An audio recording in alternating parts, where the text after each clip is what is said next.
Give me a player that you think who has not necessarily been great in the first half that you think is going to be very good in the second half. It's a good question. Outside of guys who didn't play, you can't go with McCaffrey. Can't really go with Cowing there either because he hasn't really played. Well, you could go with Cowing. You go with Cowing. I'm just saying, don't go with somebody who literally has not literally played. could not play. Yeah, well, I'll go with Cowing. I think that Cowing has I think he has a real opportunity to find a niche on this team that could be extremely valuable. Because I have serious questions about Juwan Jennings. Also, Juwan Jennings might slide to X a lot more, right? You might see Pearsall and Jennings mixing it up, and then you can bring in Cowing as a speed out guy on third downs, second downs. I think he could have a really nice role. Every time he's been on the field, he's given them some pop, and I'm really interested to see more of it. Much like with Guerendo, right? And I think he's already shown what he can do. And there's certainly more left to show, but there's something there. You want to explore it. That's what I wrote about Sam Ekwonu in training camp. There's something there.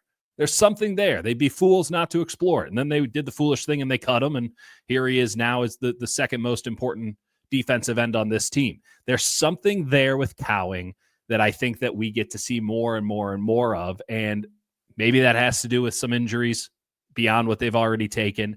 Maybe that has to do with some tweaks in personnel. But the second half for a rookie with that kind of talent, this should be when he really comes onto the scene. So I'm going to go with Cowing.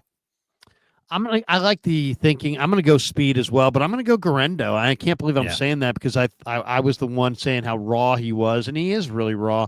Yeah. But there are certain formations when you can get a defense to put 5 or 6 guys up on the line of scrimmage. And you don't have all those second level defenders in the box. That's right. And then it's just a matter of you run the stretch play and he just makes the right cut. And it's like, you know what? He's going to run into a wall. Yeah. He's going to run into a wall. He's going to run into a wall. He's going to slip down. He's going to run into a wall. And then he's going to go the distance. That's right. So, it's like he's an all or nothing running back. He's very reminiscent of Raheem Mostert. Carries. Yeah. You know what I'm saying? Get him the 6 carries, live with the 4 TFLs, and get a couple touchdowns out of it. You don't want to look at his rushing. He's special, man. What he has is not. You can't find it. You can't buy it. There's a reason that people are super impressed by guys who can run that well. He's already proven that he can learn and adapt and improve. I think Guerendo is a secret weapon. I think Guerendo has to be utilized. He's too big, too fast. You just tell him, hold on to that football and see if you can take one to the house. What happens if that guy develops some feel, right? I know. What happens if he figures out what the hell he's doing? Or like a play that where he maybe you can kind of tell the angles and the feel is just not there. But if you can get him in a couple of plays and run him in practice enough times where he just feels like, hey, you know what? If I can just get to this point and hit it hard, I can bust this one. I'm telling you, he could be their difference. They're going to need chunk yardage plays from somebody without Ayuk. I'm with you. I think it'll be more in the passing game. I'd be remiss not to bring up that I think Pearsall is going to look like the truth in the second half. I think he's going to look great. I think the opportunity's there. I think that the offensive game plan and the defensive tactics are going to align just right for him. And I think that Pearsall could be a real impact player down the stretch. It's just not as sexy a pick because he's already, he was really good against Dallas and he showed flashes against Kansas City when you watch the All-22. So there's something that's already sort of developed there. Cowing hasn't even gotten a rep yet, a serious rep yet. And I think the second you give him a serious rep, you're going to have a hard time not giving him the next one and the next one and the next one. But I'm with you 100% on Guerendo. I just think back to how the coaches look at those players during training camp and the giddiness that the running backs coaches had watching Guerendo put a foot in the ground and go. They're like, we'll figure this one out.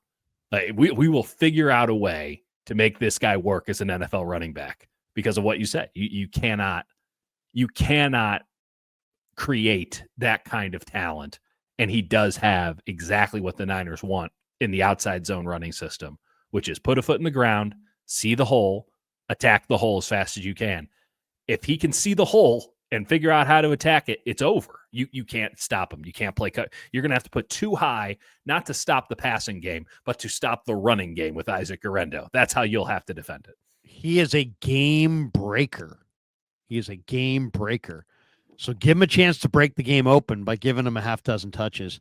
And then, Cowing, I think, could be interesting as well. Pearsall, what I'd love to see from Pearsall is just one or two routes that are anticipation throws where he knows where he's going, Brock knows where he's going, the defense doesn't know where he's going. And if they could work on a couple of timing routes. The only thing that's bothered me so far about Pearsall is for a guy who's going to run timing routes in the middle of the field. I've already seen him on 3 different occasions get his head turned late. It's like shit happens fast in the NFL. Yeah. You get your head turned quicker. I mean, he's not ready to catch the ball, when as fast as he needs to be. And to me, that's noticeable. And then, like, you can't depend on a guy who's not looking at the quarterback. So he's got to work on his timing.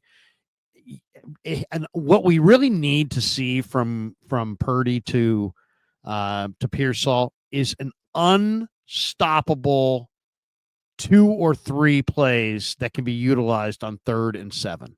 Mm-hmm.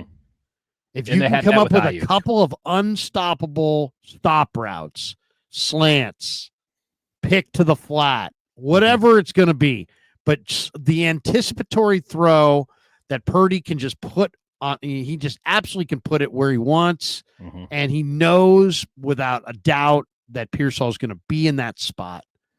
That's what it's all about. You say that legitimately. Cowing, when you watch his tape at Arizona, it was like nothing but speed outs. He might be the guy. It might be that. If you're looking for that, I think it's a very good thing to be looking for. Have I got a player for you? Where's number 19? It's Jacob Cowing. A little confusing from last year, but that might be the guy. That dude can run a speed out as well as anybody in the league. I don't know if he can do anything else, but that dude can run a speed out. So if you need a speed out, I got a guy. Shades by Chardal says Guerendo has zero vision just like Krug. Stop squinting, Krug. He's got to get some shades. That's what he needs. Squinting? Am I squinting?